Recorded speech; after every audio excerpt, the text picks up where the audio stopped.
Nasa Japan pa rin ako at titikim tayo ng Japanese convenience store food part 2. Hulaan nyo guys kung nasan ako. Walang-wala na ito sa Pilipinas, promise. Hindi talaga pwedeng wala akong mabili tuwing pupunta ako dito sa Family Mart. Tignan nyo naman, parang lahat gusto mong itry, diba? Guys, may nakita ko. Parang may ganito ako. Okay pa ba to? Parang panis na. Add to cart. Guys, mukhang masarap to. Oh. Add to cart natin to. Guys, nakita ko kanina daming Japanese na kumakain nito. So, add to cart natin to. Guys, parang masarap din to. Oh. Pamichiki. Add to cart.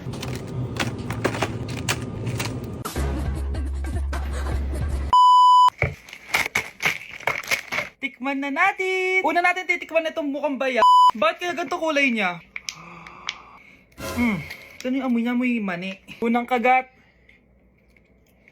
Masarap siya pero lasa sa mani. Oo eh. Masarap siya. Sarap siya. 7 out of 10 to. Next natin tong Pamichiki. Tignan nyo guys, grabe. Walang buto to ah. The best! Pupunta talaga ako ng Japan para lang dito. Buhay ko out of 10 to guys. Next, mag-drinks muna tayo.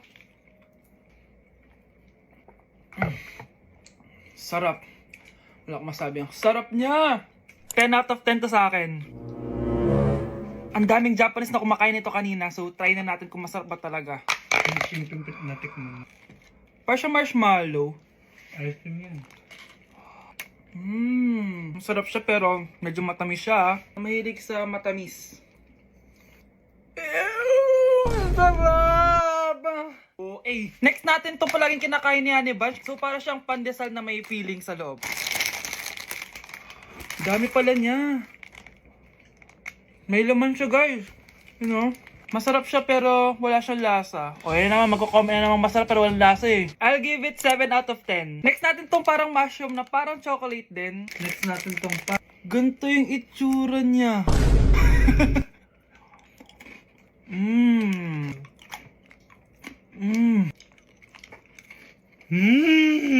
Okay talaga. Masarap to guys, 9 out of 10. Okay guys, last natin tong soy sauce flavored moisturized crackers. So lasa siyang toyo. Tikman na natin.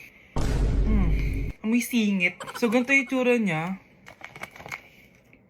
nga, may singit. Wag nyo try guys. 1 out of 10 lang to. So yun lang naman guys, no? Kung gusto nyo ng part 3, mag-comment lang kayo dyan. And malapit na kami umuwi sa Pilipinas. Bye-bye! Guys, double time tayo ha. Mamaya na pasahan neto. Baka bumagsak tayo. Wait lang. Ang hirap kasi mag-isip kapag gutom eh. Tama ba yung narinig ko anak? Gutom ka? Bakit di mo sinasabi agad? Ikaw talagang bata ka? Alam mo na ba yung all new Jollibee app? New Jollibee app? Yes, anak! Nag-explore kasi ako and they have the best prices online. At dahil bago lang yung app, may mga freebies like peach mango pie and chicken joy super meal pag new user ka. Plus, may free delivery pa. Ang convenient, Nay. Sulit pala ang all new Jollibee app. Yes, anak. Mas madali na mag-order dito sa new app. In just a few tap, nakapag-order na agad ako. Wow, Nay! Bongga!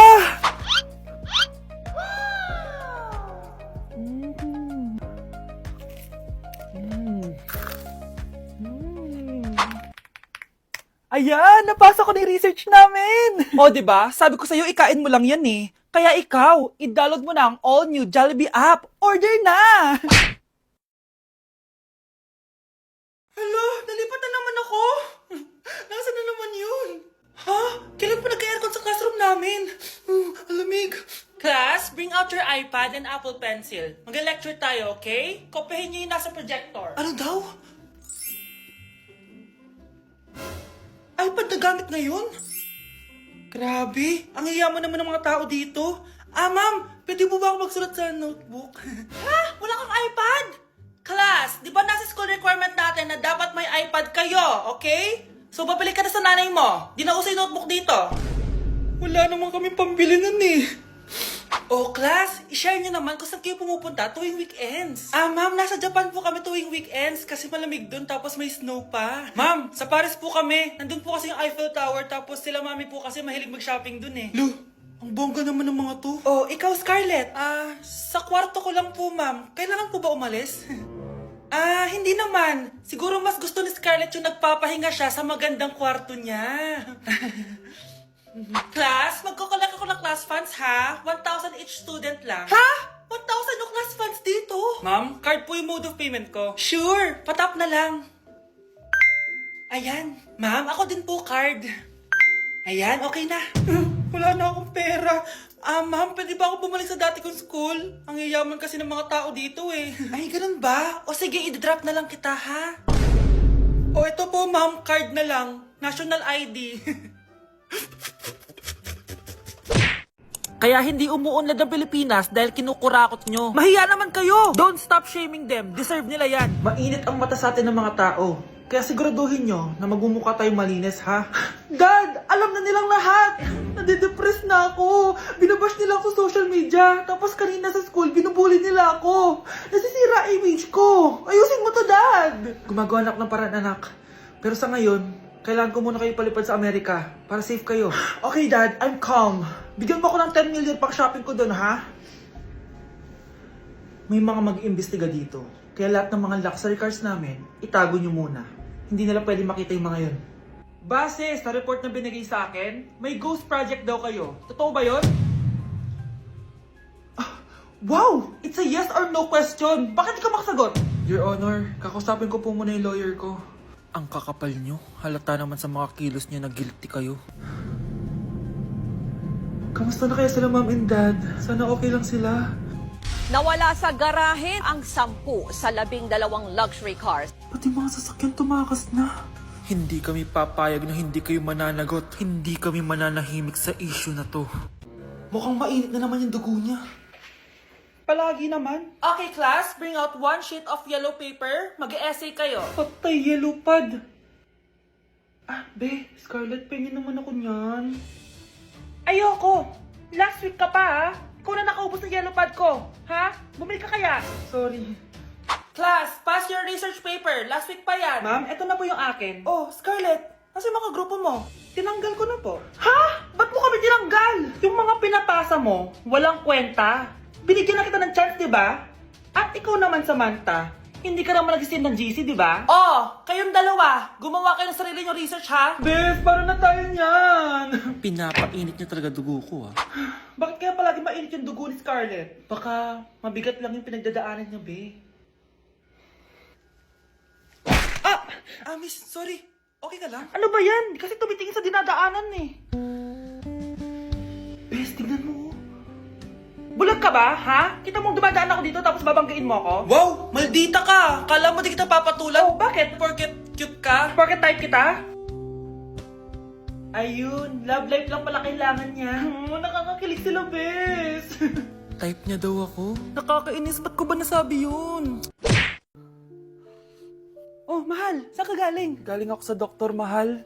Nagpa-check up ako. Oh, anong sabi? Malala na daw yung damage sa kidney ko, mahal.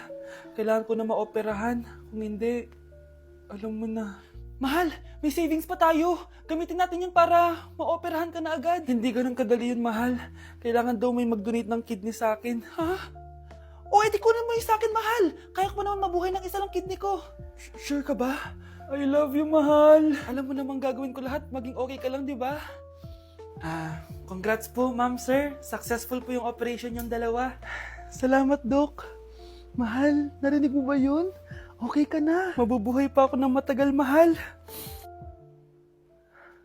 Salamat sa'yo.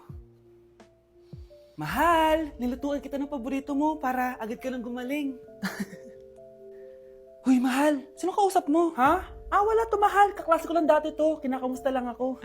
O sige, kain na tayo. Mahal, okay ka lang? Oo, tara, kain na tayo.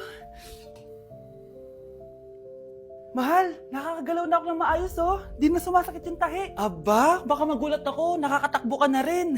Mahal, aalis pala ako mamaya. Kasama ko yung dati kong kaklase. Celebration lang kasi gumaling na ako. Pwede ba akong sumama? Ha? Wag na, mahal. Baka mapano ka pa. Magpahinga ka na lang dito sa bahay, ha? Mahal, mag-ingat ka dun, ha? Mahal, alis na ako, ha? Yung cellphone mo.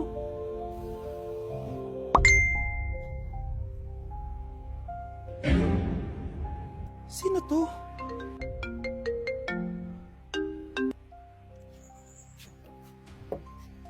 Hala, cellphone ko. Hello, babe. Papunta ka na ba? Miss na kita. Mahal, naiwan ko yung cellphone Walang yaka? May kabit ka? Aroy, tinanggalan ako ng ngipin. Napakalaki ng tinanggal sa akin.